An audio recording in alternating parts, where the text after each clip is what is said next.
اس کو ضرور آپ یاد. تو سب سے پہلے جو فرض علوم میں چیز آتی ہے وہ آتی ہے کتاب العقائد، یعنی اللہ تعالیٰ کی ذات اور اللہ تعالیٰ کی صفات پر ایمان کیسا ہونا چاہیے. ہم کہہ تو دیتے ہیں جی میں اللہ پر ایمان لایا، میں اللہ پر ایمان لایا، لیکن ایمان کہتے کسے ہیں، کس انداز میں یہ ایمان ٹھہرے گا، وہ تمام چیزیں ہمیں سیکھنی ہیں. نمبر 1 تو فرماتے ہیں سوال، اللہ عز و جل کے بارے میں ہمارا کیا عقیدہ ہے. اس کا جواب یہ ہے کہ اللہ عز و جل کے بارے میں ہمارا عقیدہ یہ ہونا چاہیے کہ اللہ تعالیٰ ایک ہے.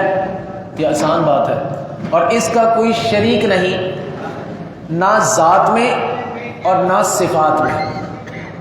اللہ تعالیٰ کا کوئی شریک نہیں، نہ ذات میں، وہ اکیلا ہے، اور نہ صفات میں.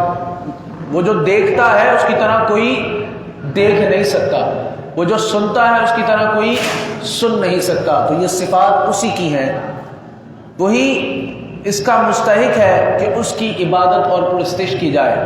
اس کے علاوہ کوئی عبادت کے لائق نہیں ہے، صرف اسی کی ہم عبادت کریں گے. اس کے علاوہ کوئی بھی عبادت کے لائق نہیں ہے.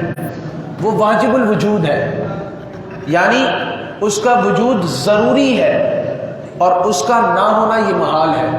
وہ ہر جگہ ہے، وہ واجب الوجود ہے، اس کا نہ ہونا یہ محال ہے. کوئی یہ سوچ بھی نہیں سکتا، جو ایسا سوچے گا وہ کافر ہو جائے گا. وہ قدیم ہے، یعنی ہمیشہ سے ہے، اور ہمیشہ یعنی ازلی ہے. اور آگے فرمایا وہ باقی ہے، یعنی ہمیشہ رہے گا. اسے ابدی کہتے ہیں. ازلی سے مراد کہ ہمیشہ سے ہے، اور ابدی سے مراد کہ ہمیشہ رہے گا. وہ بے پرواہ ہے، وہ بے نیاز ہے، کسی کا محتاج نہیں ہے. تمام جہان اس کا محتاج ہے.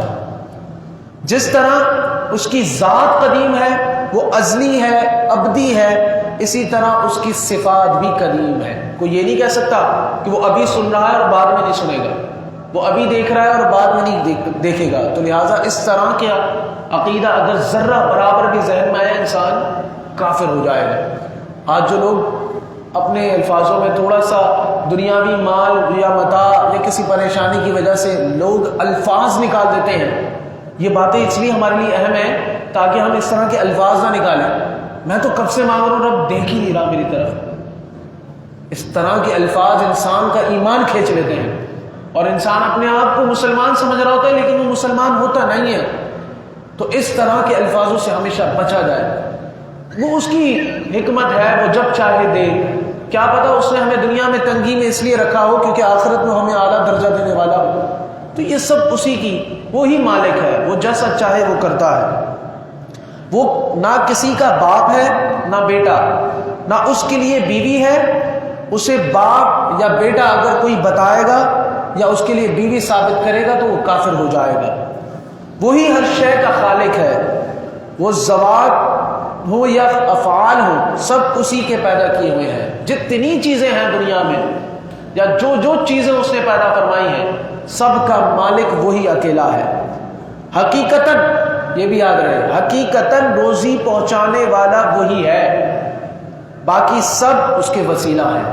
یعنی فرشتے ہیں، یہ سب اس کی طرف سے وسیلہ ہیں. وہی ہے جو روزی دیتا ہے. اللہ تعالیٰ، یہ بھی یاد رہے، بہت سے لوگ اس طرح کے الفاظ بھی کہہ دیتے ہیں. اللہ تعالیٰ جسم سے، جہت سے، مکان سے، شکل سے، صورت سے، حرکت و سکون سے سب سے پاک ہے. نہ سکون نہ حرکت، کوئی چیز آپ اس میں نہیں، یعنی کہ اس میں نہیں ڈال سکتے. وہ ہر چیز سے پاک ہے. وہ کمال ذات ہے. وہ ہر کمال و خوبی کا جامع ہے. ہر اس چیز سے جس میں عیب و نقصان ہو، اللہ تعالیٰ سب سے پاک ہے. اس میں کوئی عیب نہیں، کوئی نقصان نہیں پایا جا سکتا. وہ مالک حقیقی ہے. یہ تو تھی اللہ تعالیٰ کی ذات کمال.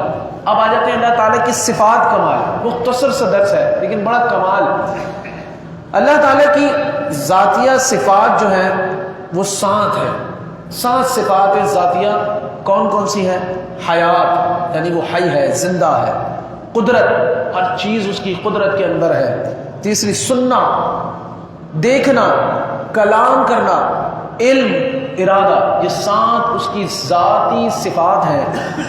فرمایا حی یعنی حی سے کیا مراد ہے، زندگی سے کیا مراد ہے؟ فرمایا یعنی خود زندہ ہے اور سب کی زندگی اس کے ہاتھ میں ہے، جسے چاہے زندہ کرے اور جسے چاہے مار دے۔ جو کہتے ہیں نا کیوں مار دیا، اپنے رشتے عزیز رشتوں کو دیکھ کر لوگ اس طرح کے سوالات اٹھا دیتے ہیں، اللہ کی ذات پر سوال کرنا شروع کر دیتے ہیں، تو وہ اپنے ایمان کے ساتھ کھیلتے ہیں۔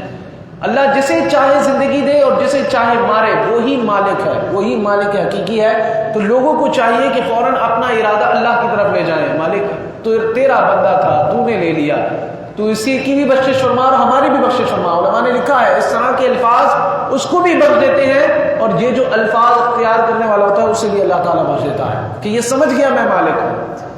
آگے فرمایا وہ ہر ممکن پر قادر ہے، یہ جو فرمایا نا قدرت، وہ ہر ممکن پر قادر ہے، کوئی ممکن اس کی قدرت سے باہر نہیں ہے۔ وہ سمیع ہے یعنی ہر پست سے پست آواز کو سن لیتا ہے، مگر اس کے لیے کان کا ثابت کرنا یہ منع ہے، وہ سننا اس کا کمال ہے۔ آگے فرمایا وہ بصیر ہے یعنی ہر باریک سے باریک چیز کو وہ دیکھ لیتا ہے، لیکن اس کا دیکھنا آنکھ سے نہیں ہے، یہ بھی اس کی کمال قدرت ہے۔ وہ کلام فرماتا ہے مگر اس کا کلام زبان سے نہیں ہے، اس کا کلام آواز اور الفاظ و حروف سے پاک ہے۔ اس کا علم ہر شے کو گھیرے ہوئے ہے، ہر غیب و شہادت سب کو وہ جانتا ہے، یعنی تمام چیزوں کو اپنے ارادے سے پیدا فرماتا ہے، ان میں اپنے ارادے سے تصرف فرماتا ہے، یہ نہیں کہ بے ارادہ اس سے افعال سرزد ہو جائیں، نہ، جو کچھ وہ فرماتا ہے ارادے کے ساتھ فرماتا ہے، ہر چیز اس کے ارادے میں ہے، ہر چیز وہ اپنے ارادے کے ساتھ کر رہا ہے۔ اب آ جاتے ہیں 3-4 سوال کی طرف جو کہ آج بہت عام ہے۔ اللہ میاں کہنا کیسا ہے؟ بعض لوگ اللہ میاں کہتے ہیں، تو اللہ تعالیٰ کے ساتھ میاں کا لفظ بولنا منع ہے۔ اللہ تعالیٰ اللہ عز و جل یہ الفاظ بولے جائیں۔ علماء فرماتے ہیں کہ اللہ میاں اس لیے بولنا ناجائز ہے کیونکہ وہ دنیا میں بھی کئی معنی رکھتا ہے، تو اللہ تعالیٰ کے ساتھ میاں کا لفظ بولنا منع ہے۔ اسی طریقے سے اللہ تعالیٰ کو سخی کہنا، اللہ سخی، تو فرمایا اللہ تعالیٰ کو سخی نہیں بلکہ جواد کہنا چاہیے۔ کیوں؟ کیونکہ سخی اسے کہتے ہیں جو خود بھی کھائے اور دوسروں کو بھی کھلائے، اور جواد اسے کہتے ہیں جو خود نہ کھائے لیکن دوسروں کو کھلائے۔ اسی لیے اللہ تعالیٰ کو سخی نہیں کہا جاتا، کیونکہ سخی کے معنی کیا ہے؟ خود بھی کھائے اور دوسروں کو بھی کھلائے، لیکن اللہ تعالیٰ تو کھانے پینے سے پاک ہے، اس لیے فرمایا سخی نہیں بلکہ جواد کہا جاتا ہے، جو خود نہ کھائے لیکن دوسروں کو کھلائے۔ اسی طریقے سے یہ بھی بہت امپورٹنٹ سوال ہے، کیا دنیا میں جانتی آنکھوں کے ساتھ اللہ کا دیدار ممکن ہے؟ بعض لوگ یہ دعویٰ کرتے ہیں کہ ہمارے ساتھ آئیں، ہم آپ کو جاگتی آنکھوں سے اللہ تعالیٰ کا دیدار کراتے ہیں۔ تو جواب کیا ہے؟ یاد رکھیں، دنیا میں حضور صلی اللہ علیہ وسلم کے علاوہ کسی کے لیے بیداری میں یعنی آنکھوں کے ساتھ اللہ کا دیدار ممکن نہیں ہے۔ جو اس کا دعویٰ کرے وہ کافر ہے۔ رسول اللہ صلی اللہ علیہ وسلم نے ارشاد فرمایا، جان لو کہ تم میں سے کوئی بھی شخص موت سے پہلے ہرگز اللہ رب العزت کا دیدار نہیں کر سکتا۔ کسی کے لیے جائز نہیں کہ وہ سر کی آنکھوں سے اللہ تعالیٰ کو دیکھنے کا دعویٰ کرے، اور جس نے یہ گمان کیا وہ کافر ہو جائے گا۔ آخری 2 سوال رہ گئے۔ کیا حضور صلی اللہ علیہ وسلم نے سر کی آنکھوں سے اللہ تعالیٰ کا دیدار کیا ہے؟ جی ہاں، جمہور اہل سنت کے نزدیک معراج کی رات حضور صلی اللہ علیہ وسلم نے سر کی آنکھوں سے اللہ تعالیٰ کا دیدار کیا ہے۔ کیا دنیا کے اندر خواب میں، پہلے آنکھوں سے تھا اب خواب میں ہے، کیا دنیا کے اندر خواب میں اللہ تعالیٰ کا دیدار ہو سکتا ہے؟ جی ہاں، خواب میں ہو سکتا ہے، اولیاء سے ثابت ہے۔ ہمارے امام اعظم رحمۃ اللہ تعالی علیہ کو خواب میں 100 سے زیادہ بار اللہ تعالیٰ کا دیدار ہوا۔ کیا آخرت میں مسلمانوں کو اللہ تعالیٰ کا دیدار ہوگا؟ جی ہاں، جنت میں مومنین کو اللہ تعالیٰ کا دیدار ہوگا، یعنی جنت کے اندر مومنین اللہ تعالیٰ کا دیدار کریں گے۔ تو یہ تھا کتاب العقائد میں اللہ تعالیٰ کی ذات اور صفات۔ اب کتاب العقائد میں انبیاء علیہ السلام کے متعلق جو عقائد ہیں وہ ہم انشاءاللہ کل سماعت کریں گے۔ الحمدللہ رب العالمین، والصلاة والسلام علی سید الانبیاء والمرسلین وعلی آلہ واصحابہ اجمعین۔ اللہم ربنا آتنا فی الدنیا حسنۃ وفی الآخرۃ حسنۃ وقنا عذاب النار۔ اللہم انت السلام ومنک السلام والیک یرجع السلام، حینا ربنا فی السلام وادخلنا دار السلام، تبارک ربنا وتعالیت یا ذا الجلال والاکرام۔ اللہم اغفر وارحم وانت خیر الراحمین، اللہم رب ارحمہما کما ربیانی صغیرا۔